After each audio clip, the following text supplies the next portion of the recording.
আমরা সূরা আল ফাতিহা পড়ি, এই সূরাটিকে বলা হয় সকল রোগের মুক্তি, সূরাতুশ শিফা, সূরাতুশ শাফিয়াহ। সকল ব্যাধির নিরাময় রয়েছে এই সূরার মধ্যে। কোন সেই ব্যাধি?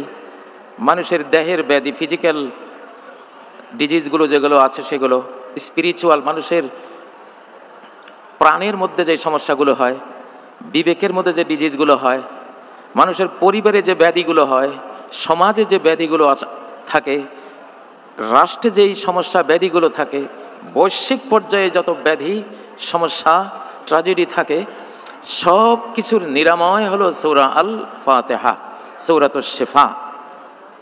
আচ্ছা, এই সূরার মধ্যে তো শেফা শব্দটাই নেই। শেফা শব্দটাই নাই যে সূরার মধ্যে, সেটা সূরাতুশ শিফা কিভাবে হলো? ভাবার বিষয়। তাহলে কি আছে এই সূরার মধ্যে যে কারণে এটি শেফা, সকল রোগের নিরাময়? আমরা দেখব যে এই সূরার মধ্যে আছে ইহদিনাস সিরাতাল মুস্তাকিম, হেদায়েত, সঠিক পথ আমাদেরকে দেখিয়ে দিন। এখানে হেদায়েতের বিষয়টি রয়েছে, সঠিক পথ প্রাপ্তির বিষয়টি রয়েছে, রাইটলি গাইডেড হওয়ার বিষয়টি রয়েছে।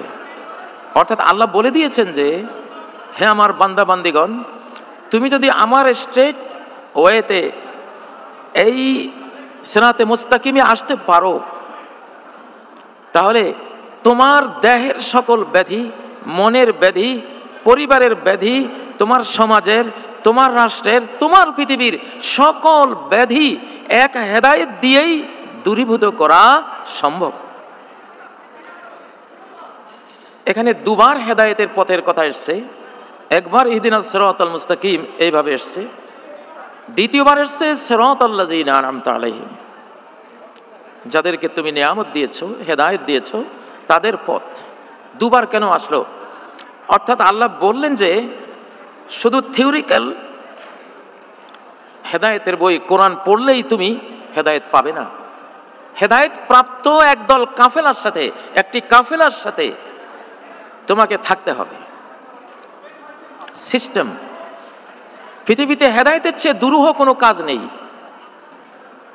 একজন মানুষকে রাষ্ট্রপতি বানানো খুবই সহজ, একজন মানুষকে সারা বিশ্বের সর্বশ্রেষ্ঠ ধনকুবের বানানো খুবই সহজ, বড় আর্কিটেক্ট বানিয়ে ফেলা খুবই সহজ, কিন্তু সবচেয়ে কঠিন হলো একটা মানুষ হেদায়েত প্রাপ্ত হওয়া।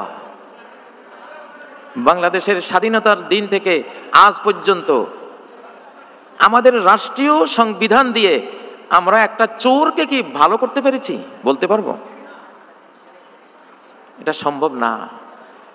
আপনি নিজে অনেক বিধি বিধান, সংবিধান, কনস্টিটিউশন আপনি সব লিখে অনেক কিছু হতে পারবেন, কিন্তু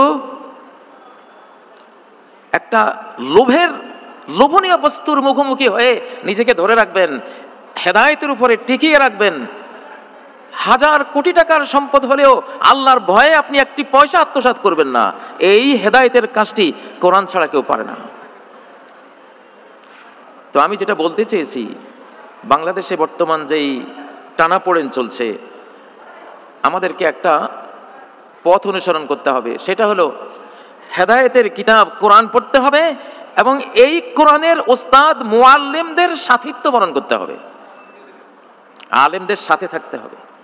সিরাতাল্লাযীনা আনআমতা আলাইহিম এই জন্য বলেছেন, আপনি শুধু বাসায় বসে বসে হাজার হাজার বই কিনবেন আর পড়বেন, পড়তে পড়তে অনেক জ্ঞানী হলেন, 99টা সঠিক কাজ করলেন, একটা কাজ এমন ভুল করবেন, এক কাজেই আপনি ইবলিস হয়ে যাবেন। এই জন্য ওস্তাদ লাগবে। এই জন্য শুধু ইহদিনাস সিরাতাল মুস্তাকিম যথেষ্ট মনে করেননি আল্লাহ তাআলা, এটার সাথে যুক্ত করেছেন সিরাতাল্লাযীনা আনআমতা আলাইহিম, মানে ওস্তাদ লাগবে। আমি আজকের এই অনুষ্ঠান থেকে আহ্বান জানাচ্ছি, বাংলাদেশের যত কোটি মানুষ আমরা আছি, তত কোটি মানুষ, সকল বান্দাবান্দি কোনো না কোনো আলেমের ছাত্র হয়ে যদি আমরা কোরআন শিখি, বাংলাদেশ ইনশাআল্লাহ সকল বিপদ আপদ, ষড়যন্ত্র, চক্রান্ত সব কিছুকে অতিক্রম করে যাবে।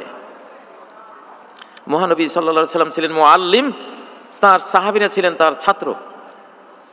সাহাবীরা ছিলেন ছাত্র, সাহাবীরা ছিলেন মুআল্লিম, তাবেঈনরা ছিলেন ছাত্র। তাবেঈনরা আবার হয়েছেন মুআল্লিম, তাবেঈনরা হয়েছিলেন ছাত্র।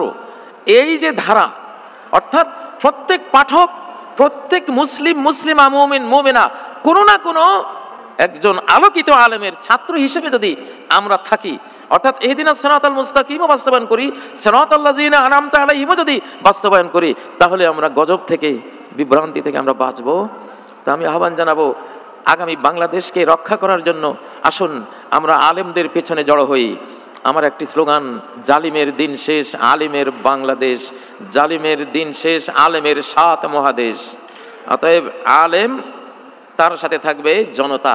আলেম জনতা মুহাম্মদ সাল্লাল্লাহু আলাইহি সাল্লামের মতো, তিনি এবং তার সাহাবীদের মতো, সাহাবী এবং তাবেঈদের মতো, তাবি এবং তাবেঈদের মতো একটা চেইন ওলামা আর জনতা তৈরি করবে। বাংলাদেশ বিশ্বের বুকে সর্বশ্রেষ্ঠ একটি সভ্য, ধনাঢ্য, স্বাধীন এবং সার্বভৌম রাষ্ট্র হিসেবে মাথা তুলে দাঁড়াবে, কোনো সন্দেহ নেই ইনশাআল্লাহ। এই আহ্বান রেখে এখানে ইতিরেখা টানলাম।